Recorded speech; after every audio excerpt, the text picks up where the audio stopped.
Ruhi na gwamnati. Mai girma a gwamnatin Bichi zababbe. Memban da ya wuce gwamnati ma yanayi mata alfarma.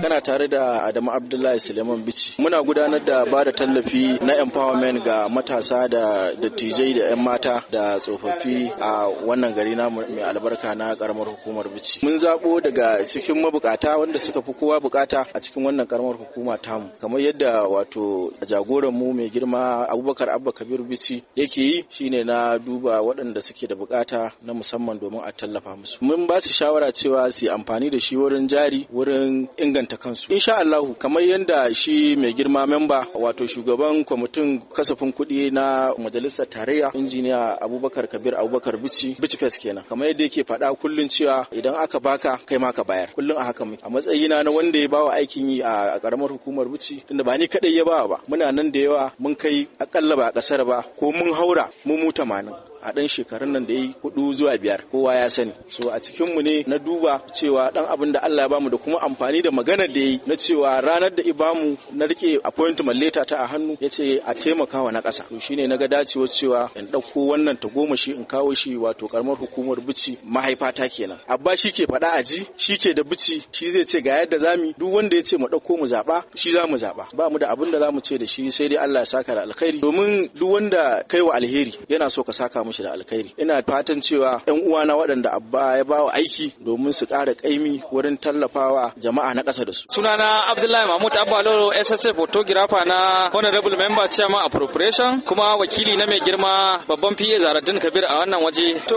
alhamdulillah ala kulli hala. A gaskiya na yi matukar farin ciki da wannan bawan Allah dan uwa matashi duk da ba wata kujera ce ta appointment a hannunsa ba, aiki ne wanda memba ya bashi na gwamnati, ya fito da kuɗinsa da albashinsa na wata da ake bashi, ya fito ya taimaki wannan matasa da iyayenmu na wannan unguwa mai albarka ta buɗan gari. Kamar yadda kake kallo sama da mutum 100 ne suka amfana da tallafi a wannan rana, inda ya jika iyayenmu cikin alkhairi. Kowa duk wanda ya kalla a nan wajen gashi yana cikin farin ciki, yana cikin annashuwa. Duk ta sallah ta mai girma honorable member bisa shi ma abun alkhairi ya masa, ya ga ya dace ya zo ya jika ƴan uwansa da iyayensa da abokan arziki a wannan rana mai albarka. Har ga Allah wannan matashi namu Malam Adamu Abdullahi Suleiman ya fita zakka, kuma su ma sauran a yau wannan rana za mu yi kira da su zo su yi koyi da wannan bawan Allah Adamu Abdullahi yayi a wannan rana. Bisa ba kowace kujera ce ta siyasa a hannunsa ba, amma aiki ne na gwamnati wanda yake da kuɗinsa da wagumansa ya tara wannan kuɗi ya zo yi wannan empowerment da kuɗaɗe. Su ma haka sauran muna kira da ƴan uwa wanda suka rabota da aiki a gwamnatin tarayya daga mai girma memba su zo su yi koyi da wannan bawan Allah. Kana tare da Comrade Umar Aminu Lawan dan gwagwarmaya na injiniya Abubakar Kabir Abubakar Bichi dan majalisar tarayya, shugaban kasafin kuɗin Najeriya na majalisar tarayya daga nan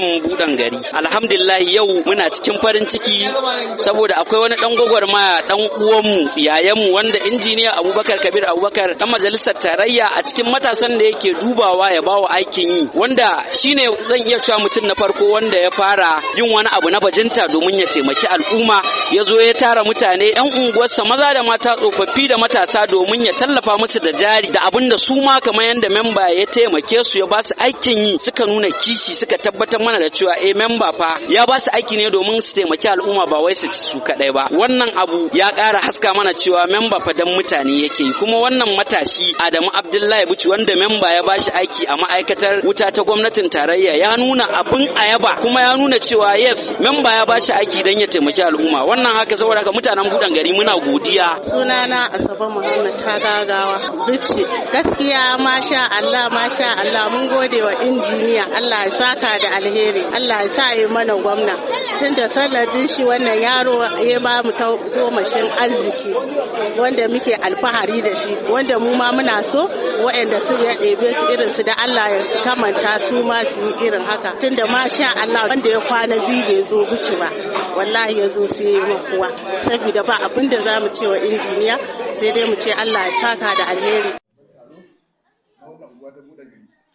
Mu ba abin da mu cewa shi Adamu sai godiya, domin ya yi koyi da mai girma jagora injiniya Abubakar Kabir Abubakar.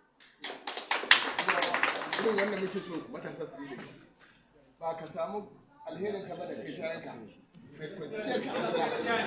ko ba haka ba da kai sai yanka. Saboda haka yanzu wannan tsari da aka fito da matasa muna alfahari da shi, kuma muna masa godiya. Saurara Allah, saurara. muna masa godiya ta musamman hususin mu mutanen buɗe gari da ya duba ya ga yanayin kuma da ake ciki iya abin da zai bayar ban san ko nawa zai bayar ba amma dai gaskiya ya yi kokari ko nawa ne ma ko naira 1,000 ne ya kokari yawa to ko naira 20 ta bayar ya yi kokari tunda bai kwanta a gidansa ba ya ci iyalinsa saboda haka muna alfahari da wannan rana da wannan kokari da yi ba abin da ce ne Allah saka mai da alheri kuma ku taya shi da addu'a Allah ya ba mai gidansa lafiya. Duk wanda ya zo muku ƙarya neman ƙuri'arku ku tambaye shi lokacin da ka samu dama me kai mana mu 'yan waire, me kai mana mu 'yan jinjimawa, me kai mana mu 'yan bari, me kai mana mu 'yan dutsen dorawa. Ba mutum ya zo da babban riga yana zazzara ido yana muku ƙarya ba. Mutum ya nuna me ya muku, ya gina muku aji ko ya ba ku ruwan sha ko ya muku hanya ko ya damu da karatun yaranku. Wannan shine dalilin da yasa ake yin siyasa ba don komai ba domin ci gaban ku. Ya kamata a tsaya a yi zaɓe da ilimi da hankali a dangwala wajen girman ka akwatinka girman ka akwatinka